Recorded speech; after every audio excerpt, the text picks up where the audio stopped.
Okay, so this table that we're about to start here is actually for a repeat customer, but not for any furniture. This is someone who's already got a door for us, and then when we installed the door, my dad started mentioning about the tables we do, and they came on down and they picked out this slab here of Oregon black walnut. And this is one of those slabs we got in a recent order from Gobi Walnut, so it doesn't look like much now. Like, these slabs were super rough when they came in, but they've had beautiful figure in them. So this customer, I believe, is going for a cast.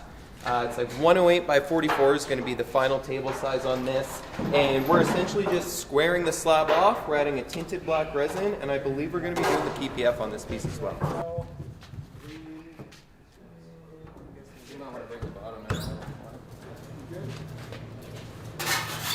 What's your process like when you go to cut up a table each time? Open up Notion, and then there's a bunch of names in here, and then I find the dimensions, and then I use those dimensions, write them down, and then I go double check them with somebody, and then I cut up the table.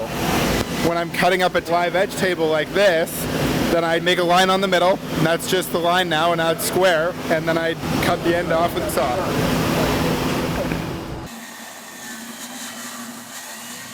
This client originally had two potential ideas in mind for how she wanted this table to look. One was the traditional river, where we're splitting that slab down the middle and then flipping the edges into each other. And then the other one was a cast, where we leave that slab intact and then just square off our outside edges. We were looking at a few different slabs, but she fell in love with this slab, and because of its shape, this one lent itself better to be used as a cast as opposed to a river. My reason I say that is because if you look down the long edges, there's a couple areas where branches come out. 3, 2, 1. And those areas were too wide to fit through the big bandsaw mill when this slab was cut from the tree. So what they had to do was actually chainsaw cut those branches that came out with just a straight edge cut. And in our experience, it doesn't look the best if you end up using those straight cut sections in the middle of a river. You can always grind them and manipulate them to look more like an organic shape, but if possible, whenever we have those straight cut edges, we like to do a cast because it just gives this really impressive look of the whole slab coming out of that tree. This client's going for a tinted black resin option. That's so that they can see the edges on this piece of wood. We purposely picked the side that we're using for the top so that those edges were angled inward, and when you're looking down from the top of the table, you'll actually be able to see all the outline of that natural edge. Originally, she was thinking she wanted solid black for this table, but after they came to our shop and saw a few examples, they switched to that tinted black so we could see the edges on the wood. In total, this table ended up using about 75 liters of resin. And just for some cost comparison's sake, that's about $2,200 Canadian. So even on a table like this, where it's not tons of resin by ratio, you still have a pretty significant amount of cost that goes into just the raw material. After we've given that resin a week to cure, we can then get it demolded and brought downstairs to take off that excess layer of resin. There's a couple reasons we like to leave that excess layer. Number one, it's going to fill more of your cracks and voids in a single shot, so you don't have to do as many fills afterwards. But number two, it also makes sure that if you do have any bubbles that come out of your pour, those are just going to end up sitting on that top surface, and they're not going to be resulting in you needing to do a fill. Another highly debated topic when it comes to building river tables is the sealing of edges. So you'll notice for our pour, we did not seal our edges prior to pouring that deep resin, but there's a lot of people out there that recommend you should in order to reduce the amount of bubbles that come out of the wood. So it does work. Sealing edges will end up reducing the amount of bubbles, but what it fails to take into account is the penetration of the epoxy into the pores of the wood that are along that live edge. I did the math for fun once on the diameter of a pour of wood, the number of pores per square inch on walnut, and then I can see after we cut a table how far in that resin soaks into the edge. And by not sealing an edge and getting that penetration, you actually have 26 times more surface area of bonding compared to if you have a sealed edge and you just have those two flat faces. So we feel very strongly about not sealing edges because in all of our history doing this, we're probably, 300 to 500 tables now we've done. The only ones that have ever separated were ones from our early days with sealed edges when we were experimenting. After we've got the piece taken down on our CNC machine, then we can use our track saw just to cut it down to its final size. So we give ourselves that extra inch, we trim everything down. Would you like to explain your sanding process? No, thank you. No problem. And then we can get the piece flipped upside down to machine out for those pockets and start on some of the sanding.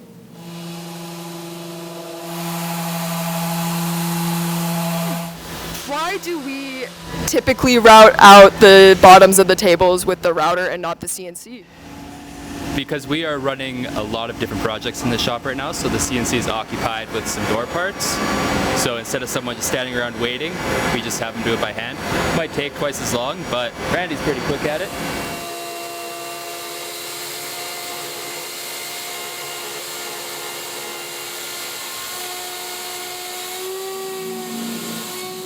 Now that all of our detail work is taken care of, we'll lift this piece up into the finishing area and begin our 3-stage process. So we've kind of nailed down what we feel is our new finishing process that is giving us the best results we've ever had on our tables. And it consists of 3 separate products. The first one is our regular Black Forest furniture oil. And we do this to bring out the maximum color and grain in the wood. You can kind of think of it like a sealer. This can also be used as a finish on its own. You know, many people use hard wax oils on their own as a finish, but they don't quite have that same level of durability, let's say as a sprayed urethane. So after we apply our hard wax oil and we let that cure, we then follow it up with multiple coats of our Black Forest Smart Oil, the UV cure finish that we've been using. This is going to act like an oil-based finish, but it has photoactivators that allow it to dry with exposure to a UV light and also dry much, much harder than just a regular hard wax oil. So by applying this, we're getting close to that urethane level of durability without forming that thick layer over the wood. And then finally, after we've allowed those UV coats to cure, we can follow it up with a ceramic coating or PPF. It depends what the client's going for. If they want to leave a little bit more natural feel, we're going to go with a ceramic coating, and they know that they're actually going to be touching that wooden surface when they're dining on their table. But if they want ultimate durability, they don't want to have to worry about any kind of stains ever, we push them towards PPF. So this is something that, again, is pretty new to us. We've only been using it on our pieces for about a year, but the results have been phenomenal. And if you follow our shorts that we post, you will see that we very recently posted us doing the PPF on this exact table, and it kind of lit the internet on fire. Everyone was getting mad about the application of this. We were having people accuse us of making this table plastic. We had people say that it was going to mold because of the water under there. They say it was going to destroy the grain of the wood. And we can tell you guys that that is not the case if you followed those same steps that we did to prep. So even on the tables that get PPF, we still do the furniture oil and we still do the UV finish. So by applying that, we're sealing off all the pores of the wood and making that wood grain already resistant to water, so it's not going to soak right in. And this liquid that gets sprayed underneath the film, it dries. It doesn't stay wet. You can think of it the same way as when you get tint put on your car. They use a liquid that's sprayed on your glass, they apply the tint film, they squeegee the liquid out, and then that small amount of liquid that is remaining under there, it does dry and adhere to the film over time. It actually cures and acts like a glue to bond that film to your surface.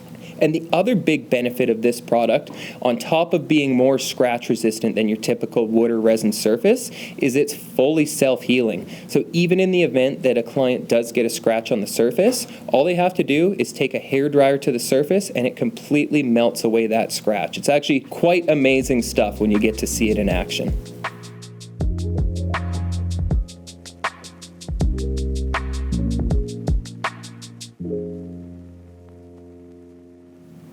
You guys probably already guessed it, but this client is in fact going with one of our Black and Ash X bases to go on this table. It always pairs so well with that tinted black or solid black resin just because you're kind of tying those color elements between the top and bottom of the piece.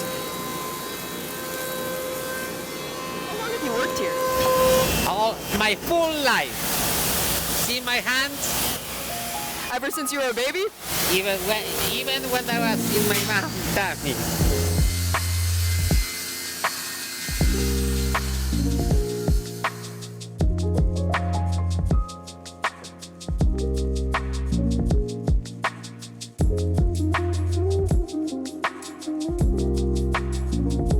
What's your process like to make an X base?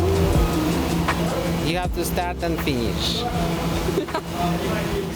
We like to construct these by starting off with 3-inch thick material. So it is a little bit overkill. You don't usually even find 12-quarter material that commonly, but because of the weight of our tabletops that we're dealing with, we found it's actually necessary in order to have a base that isn't going to wiggle on you. We've done a few tests in our early days of making these X bases where we used 8-quarter or 2-inch thick material, and it works. I mean, you can build the base that way, but when you get one of these tops that weighs like 500, 600, 700 pounds, you get this effect where if you bump into one of the corners, the whole base sits there and wiggles, sometimes for like 10 or 15 seconds, which obviously is not ideal for a dining table. So it costs a little bit more money, it's quite a bit heavier, but by using this 3-inch thick material, we get none of that deflection in the finished product. It's a 3-stage glue up to put one of these bases together. So we start off by putting together the 2 halves of the small X, then we do a half lap joint on our big X, and then we can sandwich those 2 smaller X's around our big X, and that's going to create the final X base. So this isn't really a knockdown style of base, like you can't make it smaller for shipping, but by actually having wood glue and joinery for these connections, it just again makes for a much more stable product. What's your typical process for staining and finishing an X base? Staining and finishing an X base. We gotta sand it, make sure it looks beautiful before we even get started. And then we use our black stain. It's the same thing we use it's the same thing that can be used to do tattoos, which is pretty cool. We soak the base with that, get it nice and black. And then once it's dry, which only takes about 30 minutes, we can start putting our UV oil on it. We buff that, make it nice and shiny, and then cure it, and it's done. It's really fast, really easy.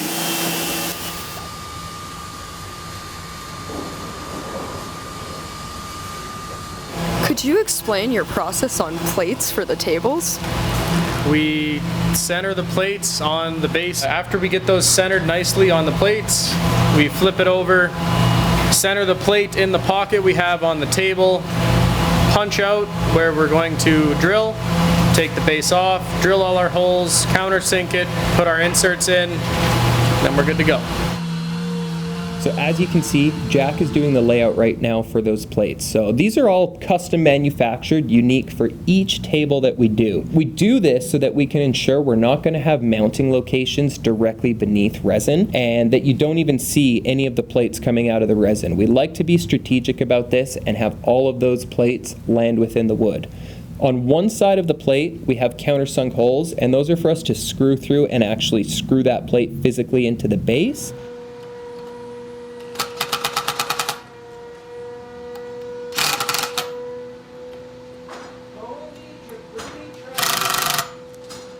Base.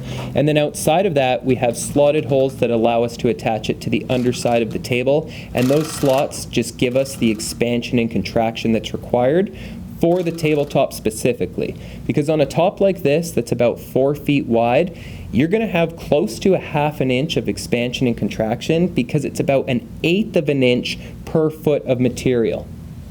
And before the delivery, we're going to do one final test fit, make sure that all of our plates line up where we want them. And this one actually happens to be a local delivery. So before we show you the finished product, we're going to get this wrapped up. We'll put it on the trailer, and it's a nice short drive to our client's house. We are delivering a table to a house where we have also built a door. And there's the beautiful door right there. So we're here delivering a new table for them, and they were the fortunate recipients of one of our beautiful Black Forest doors in the future. So return customer, looking forward to it. Yeah, no, it was very helpful. Thank you. Probably need to go next to go through the door. Yes. Exciting day. I know. Very exciting. Just stand and go back there. Let's put it down. Or we can go all the way back. Just watch your noggins. A nice chandelier. I'm too short. Yeah, you're safe. I'm just saying, like, the end it goes is labeled. The plates are labeled. Okay, I'll check that one and peel it off.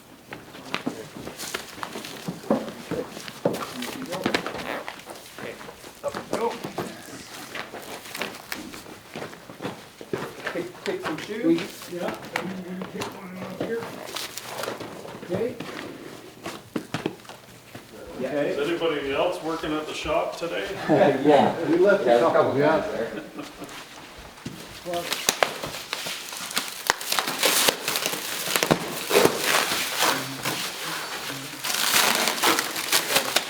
Yeah, let's work it.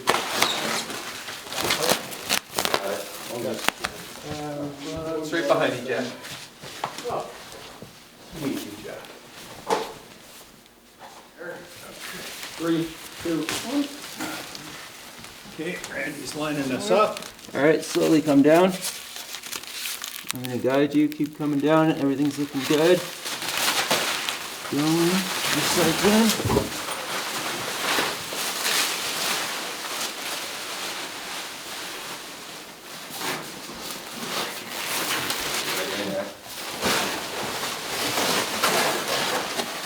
Yeah, no, we just had to untuck this side, so I'll lift a little bit and pull it up. Got it? Good.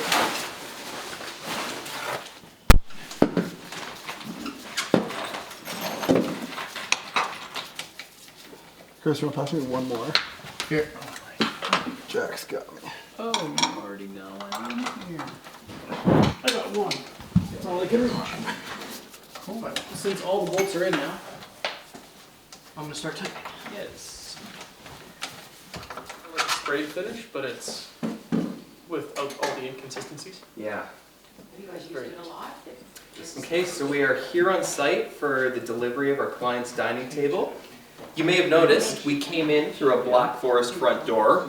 This has been an excellent client for us. We have to give a huge thank you, and we're very grateful to them because it started off with the door commission, and then they came into the shop, they saw the work we did for the tables, and this is what they ended up commissioning. So it's a single slab of Oregon black walnut that we've cast in a tinted black resin. There's a Black and Ash X base, and then this is our first time using this, but we've done this table in a stealth or matte PPF. So the few projects you guys have seen have all been in that gloss, but this one is done in the stealth, and it just leaves the table looking so much more natural compared to the gloss. So really, really nice application for it. Still has those self-healing properties. So let us know what you guys think about this piece in the comments below, and we'll see you in the next video.